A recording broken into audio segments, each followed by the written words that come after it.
What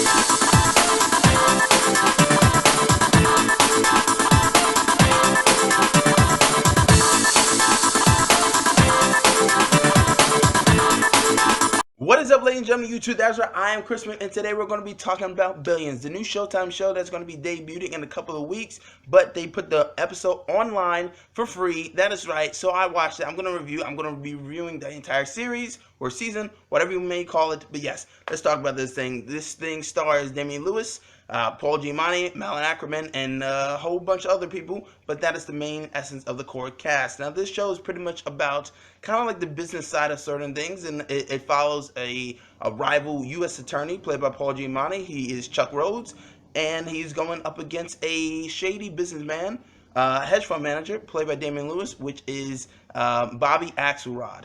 Now, this show pretty much, as I said, or I'm about to say, is pretty much, it showcases the business side or the dirty business side of certain things. Now, what I liked about the show and what I didn't like about the show is pretty simple. Paul Giamatti and Damian Lewis, they do a fantastic job, and Damian Lewis, he's jumping ship. He went from HBO to Showtime now. So for me personally watching this, I was just like, I think people will enjoy the show, and I enjoyed this episode for the pilot. But unfortunately, it does have a couple of negative things. One is that this show does not necessarily have a protagonist. There is nobody really to root for. Everybody's kind of a bit of a shady asshole to the point where you're just like, you know what? I don't know if I want to cheer for any of these people. They all are a bit of pricks, Everybody in this show particularly, it shows that everybody is a backstabbing, shady asshole pretty much. That is willing to just cut you off at the neck as soon as they get a chance. This show pretty much touches on how, and it's a big money talking show on how, kind of a brass claim, gotta have brass balls. Now, this show pretty much is, how can I say, it's a bit like Hulk and Catch Fire mixed with Mad Men of sorts. And there was a couple of times in this episode where I was just like, you know what, this doesn't seem like it actually fits for Showtime, because I feel like though they wanted necessarily to add curses, sometimes the curses actually just felt unnecessary and it felt a little bit forced, especially from like Malin Ackerman. She wasn't really, I know people don't like Malin Ackerman particularly. They don't like her as Silk Spectre, but in here, even I have to kind of say, like, she didn't really do that good of a job. It seemed like she was being forced. Now, Giamatti and Damian Lewis, they're good leads, and they carry the show with a lot of, strength and whatnot. Now, as I said, it's about the rival businesses of sorts. The U.S. Attorney is trying to, put Damian Lewis away because he believes he's a shady businessman. What I liked about Damian Lewis, particularly in this episode, was that it showed he seemed like a bit like Lex Luthor, right? On the outside, he's just this nice, high-class businessman. He's put on his good persona, but backstage, behind closed doors, he's this ruthless son of a bitch that would really just like take you down a notch. Now he's being looked upon.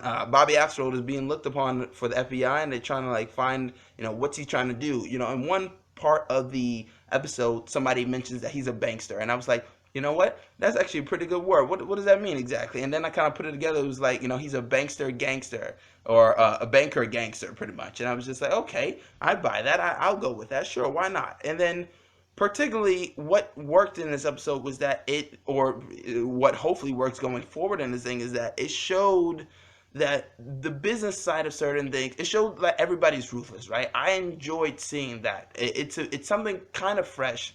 But for some reason, it does feel a little bit old. Like, I feel like this is a little bit outdated, and maybe they could have done this some other time. Do we need this? I don't know. The writing is solid. The direction is solid. They do a hell of a lot of good jobs here. But unfortunately, there's a couple of things wrong with it, and that is that if you are not into just kind of like a lot of dialogue, because this is a talking show per se, and I guess every show really is. This is an action show. This ain't The Walking Dead, but what this show does is that it's a lot of talking about money, and it shows how like rich people just want anything that they can't pretty much have. If somebody says, "Hey, you can't have that," be like, "Fuck that! I'm rich. I have all the money in the world. I can buy anything I want. I can buy you. I can buy that." They show it when Bobby buys a pizza place, or when he buys a house that he shouldn't, for a couple of reasons. I'm not going to spoil anything for you, but I would say this: the acting is fantastic. Well, not fantastic, but it's really well done. Fantastic is a strong word, but it's a really well done acting. The problem is that they're gonna have to work very hard to make you kind of really relate to any of these characters, because nobody is really a good guy. There is no protagonist in this show per se.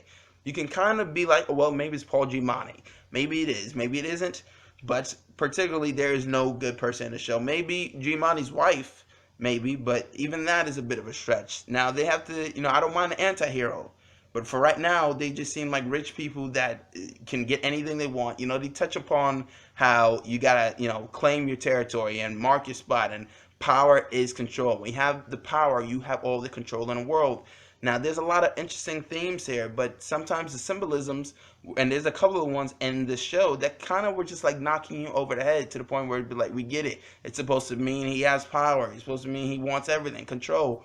We get that. You don't have to kind of keep on telling us. But unfortunately, other than Giamatti and Damon Lewis, the cast doesn't really stick out in this episode per se. I didn't enjoy Paul Giamatti's wife. She plays, I believe, a shrink to Damon Lewis's company and whatnot. So they have a bit of an odd relationship because, Damon Lewis and Giamatti, they're rivaling, and then Giamatti's wife is working for Damon Lewis's character. So, it adds an interesting element, and to the point where, but it's very interesting. But also a couple of things, as I said, to add on what didn't work, is that if you don't like rich people just bragging constantly about how much money they have, like there's one part in this episode where, Paul Giamatti's wife is just like, how much do you make? Like 80 million. And then I was just like, what? That just seems so out of place and weird, to the point where I actually did laugh out loud. Now, like I said, there's a couple good things here. The cursing does seem a little forced, but if you're willing to work with the show and, find an anti-hero that I think Damon Lewis may kind of become, then, I think we got something here. Right now, this is just a pilot. I think they did a solid job. I say go ahead and watch it. Like I say, you can't really judge a show on a pilot. There's been a lot of bad pilots, but to good shows. But yes, that's my review. Comment, subscribe, like. I'm Chris Smith, and I'm losing my voice. Signing out.